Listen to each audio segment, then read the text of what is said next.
Hey, it's Mark Ferguson with Invest for More, and I'm sitting outside a house flip I just bought this morning, and this flip came with some conditions that sometimes get me in trouble. But when you're buying properties, you're getting good deals. Sometimes you don't have a choice, and it's worth it to buy the properties hoping things work out, but knowing there might be some issues later on down the road. So I'll drive around here. I'll show you the front of the property here in just a second. I paid $216,000 for this house. Super cheap house. We're in Greeley, Colorado. Very hard to find properties under $300,000, let alone for $216,000. But again, there are reasons why it's so cheap. So love to hear what you think. Love the likes and all that, of course, as well.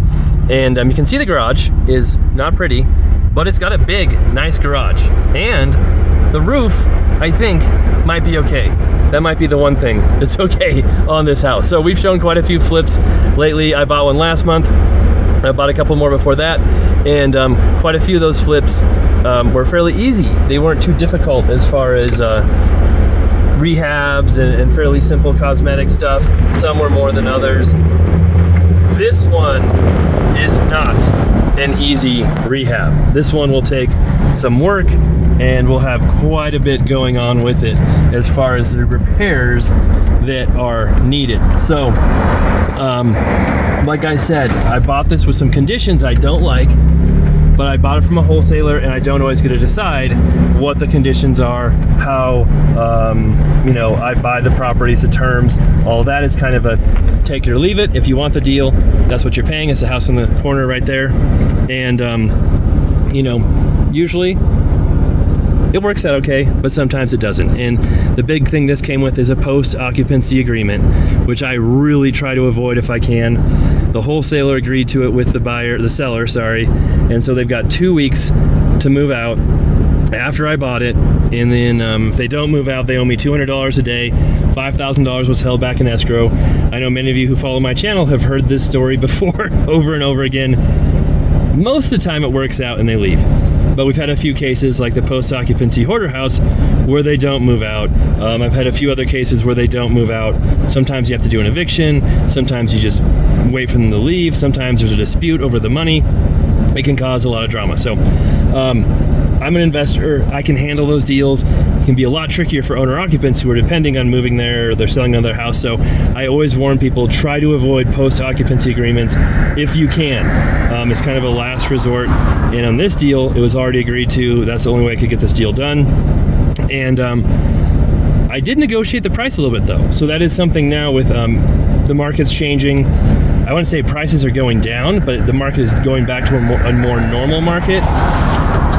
And there's less competition from investors right now, which is nice. So I think they're asking $235 for this, and I told them that was too much. I didn't want it, and I was able to get it down to $216. So that will help. The house will probably be worth around $370 to $380, but it will need a good $60,000 work, maybe more. Kitchen, baths, probably HVAC, flooring, doors, probably windows. It will need quite a bit of work. So this will be a full rehab, and this one will take some time. Definitely not an easy cosmetic flip, but it's got lots of room as far as a flip goes. Now we'll also have carrying costs, selling costs, financing costs. So we'll probably have $35,000 of those costs that go into the deal as well.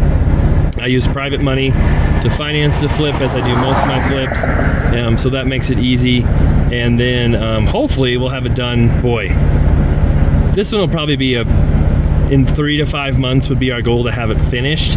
So definitely have a longer time frame on this one as well, just because it takes more time with these rehabs that need more work. So we will see if we have issues with the post-occupancy agreement or not, if they're able to move out. You never know. I did meet the seller. They seem nice. You never know, right? So we'll follow this story. In a couple of weeks, we'll see if we can look at the house and see what it looks like inside, and I can show you all the work we're gonna do, or we'll see if I'm doing videos driving by the house every day, seeing if they've moved out yet. So it is very close to my office. That's nice. It took me 5 minutes to get here, but even if there is problems, issues, hey, that helps out the social media page, the YouTube page as well. So it's not always a lose-lose situation when we have craziness going on. All right, we'll have updates on this property in a couple weeks. If there isn't anything that happens sooner, there's always a chance they could move out early too. Not likely, but we've had that happen as well. And love to hear the comments, what you think of the property. And yeah, we'll be back soon and have many more videos on other flips, rentals, other tenant issues we've had going, the laundromats, liquor store, all that stuff coming up.